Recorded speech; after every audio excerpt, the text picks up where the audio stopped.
José Alfredo, gracias por este espacio para la entrevista y para abordar este tema. Hace algunos días, una semana y media, el canciller de Colombia oficializó que va a solicitar su ingreso a esta iniciativa de la Franja y la Ruta. A todo esto parece que China se sigue acercando a Latinoamérica.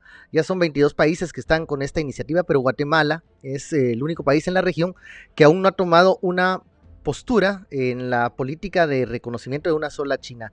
¿Cuál es el escenario que usted ve a futuro en los próximos meses respecto a esa situación entre la relación de China y Guatemala? Bueno, el principal problema, creo yo, es la distancia que hay en la política diplomática con la realidad. Sin tener un tratado de libre comercio con China, prácticamente los empresarios guatemaltecos están negociando prácticamente todos los días. Se ha ido incrementando, ya son muchos millones y básicamente el mantenimiento de las relaciones con Taiwán se basa en la presión de Estados Unidos. No hay que olvidar que Bernardo Arevalo es el principal socio y diría yo el único socio ya en Centroamérica de Estados Unidos, lo que es Gabriel Boric, por ejemplo, en Chile para el Cono Sur. Entonces la presión del gobierno norteamericano pesa mucho sobre el actual gobierno, pero los números reales, recordemos la escaramuza que hubo, que sufrió el café y el cardamomo, dos productos muy importantes de Guatemala, con aquel buque que quedó varado y que nunca se oficializó que era una medida del gobierno de China para presionar, pero que todo el mundo sabía que lo era. Entonces, paulatinamente ha ido creciendo. Además, tenemos un ejemplo muy cercano de Honduras, que vio incrementado a partir de las relaciones con China su comercio en un porcentaje bastante grande. En cambio, si se ven los números con relación a Taiwán, el crecimiento económico ha sido, sobre todo el de las exportaciones, ha variado muy poco, mientras que el comercio con China aumenta constantemente. Además, hay un factor muy importante que en el Parlacén centroamericano acaba de ingresar Rusia, pero antes lo había hecho China, como observadores en pleno patio trasero de Estados Unidos. Entonces yo creo que el mantenimiento de esas relaciones tiene un costo no solo económico, sino también político para el gobierno de Guatemala, y pues tarde o temprano tendrán que ceder ante esta tendencia, y ya prácticamente todos los países, son muy pocos los países que mantienen relaciones con Taiwán. Política y económicamente, Guatemala pierde cada vez que se mantiene esta política. Recordemos también el gran oso que hizo el canciller cuando había anunciado públicamente relaciones con China, y luego Estados Unidos le jaló el aire y el presidente de la República también, y luego pues tuvieron que contentar a Taiwán, que sigue ejerciendo lo que se denomina la diplomacia del dólar. Es muy famoso Alfonso Portillo al respecto, pero en realidad todos los presidentes que han venido sucediéndose en Guatemala, todos han pasado y recibido de la chequera de Taiwán. Pero también China no se ha quedado, digamos, de brazos cruzados, sino que la presión aumenta cada día más. Esta presión a veces se puede evidenciar con los países de la región. Vemos, no solo usted mencionaba el ejemplo de Honduras, sino también con El Salvador, que ya tiene algunos proyectos conjuntos con la República Popular de China. Asimismo también Costa Rica y Nicaragua. ¿Está perdiendo el liderazgo en Guatemala si no cambia de postura, o qué escenario podemos vislumbrar si esto continúa así en el gobierno de Bernardo Arevalo? Bueno, yo creo que no se ha ido perdiendo el liderazgo, y actualmente simplemente con el hecho de que China y Rusia hayan ingresado a pesar de la oposición pública del gobierno de Guatemala, antes, durante y después del proceso que culmina con el ingreso de Rusia y China al Parlacén. Entonces ya no se ve a Guatemala, por lo menos a nivel político, porque lo que mantiene a Guatemala es que es la economía, sigue siendo la economía más grande de Centroamérica, pero tanto El Salvador, Honduras, Nicaragua, Costa Rica e incluso Panamá están viendo más hacia el sur, y están viendo también de una forma más estratégica las relaciones internacionales, mientras que nosotros dependemos muchísimo de la política de seguridad y migratoria de Estados Unidos, la cual envuelve todo lo político y económico también. Eh, José Alfredo, ¿qué podemos decir ante aquellos que ven un tinte ideológico en posibles alianzas con la República Popular de China? ¿Es esto así o esto ya se ha modificado y es más una cuestión de pragmatismo económico lo que acerca a los países con este gigante asiático? Básicamente, Estados Unidos lo dijo hace muchísimo tiempo, Henry Kissinger.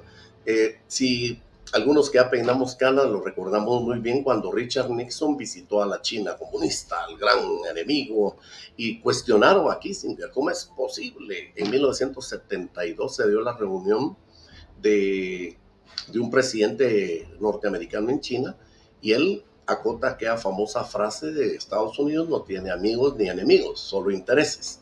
Y esto se ha fortalecido con el tiempo. Miren a un Daniel Ortega con la figura de marxista-leninista, es un hombre de negocios. Asimismo, hay muchísimos gobernantes que antes son hombres de negocios. El sistema capitalista se rige por ese principio de la máxima ganancia y ya los cotos, las fronteras ideológicas pasan ya ni siquiera a un segundo plano, sino a un tercer o cuarto plano. Y como le digo, la realidad es de que los números mandan y los empresarios pues, han hecho caso omiso y cuando se trata de negocios, la ideología no importa. Incluso en aspectos tan sencillos, ver a un Gustavo Porras Castejón, que fue fundador del EGP, fundando el Partido Unionista y la amistad con Álvaro Arzú. Entonces ya ha ido cambiando muchísimo. El siglo XXI se ha traspolado demasiado con relación a toda esa narrativa del siglo XX que todavía estaba basada en la Guerra Fría.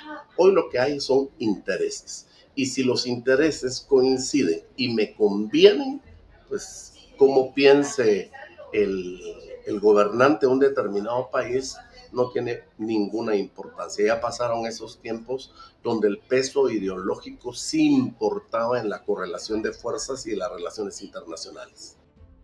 ¿Pierde Guatemala si no toma una decisión en esto para cambiar su postura respecto a la política que tiene hacia China? Definitivamente, porque todos se le han anticipado. Y hay un punto importante, esto es histórico. Cuando Guatemala surge como república el 21 de marzo de 1847, algo que no han rescatado, pero que la historia ahí lo establece, es que a todos se habían declarado república. El Salvador, Nicaragua, Costa Rica, Guatemala era el último y entonces lo tuvo que hacer porque ya era demasiado obvio que iba a la cola. Pero eso ha pasado constantemente. Guatemala es el último en adoptar medidas que hay otros países a la vanguardia lo han tomado.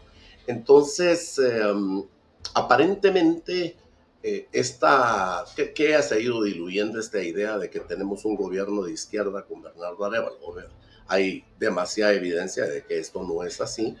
Hay mucho acercamiento al sector privado y yo creo que eso va a ser el balance que se va a imponer. Esa relación con el empresariado guatemalteco que ya hace negocios con China y que se sabe a sotoboche que hay como una presión, miren, establezcamos relaciones con el gigante y no con el enanito, porque a Guatemala y a los empresarios, porque al hablar de Guatemala, obviamente los intereses empresariales son muy importantes.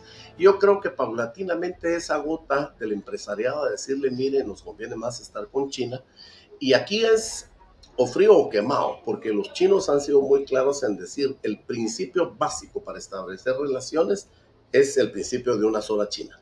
O sea, no me vayan a salir con que vamos a tener relaciones con los dos, o uno o el otro, y China ya ha demostrado claramente de que es capaz. Solo con el tema de parar las exportaciones, Guatemala sufriría muchísimo. Pero también no hay que olvidar que la gran economía por mucho se hace con Estados Unidos, aparte del factor geopolítico de que somos su patio trasero, y ahora con una connotación mayor, porque digamos Bukele, también el Partido Libre en Honduras, Nicaragua han tomado pues una posición más autónoma, acercamientos muy visibles no solo a China sino a Rusia, mientras que Guatemala paradójicamente en lo teórico se ha vuelto más conservadora a pesar de tener un gobierno aparentemente progresista o más liberal. Muchísimas gracias, José Alfredo, por este espacio y esta entrevista. Irónico que el acercamiento con China pudiese venir en un futuro no por el progresismo, sino tal vez incluso por el sector privado. Muchas gracias. Definitivo. Estamos. Un gusto, Ben. Hasta pronto.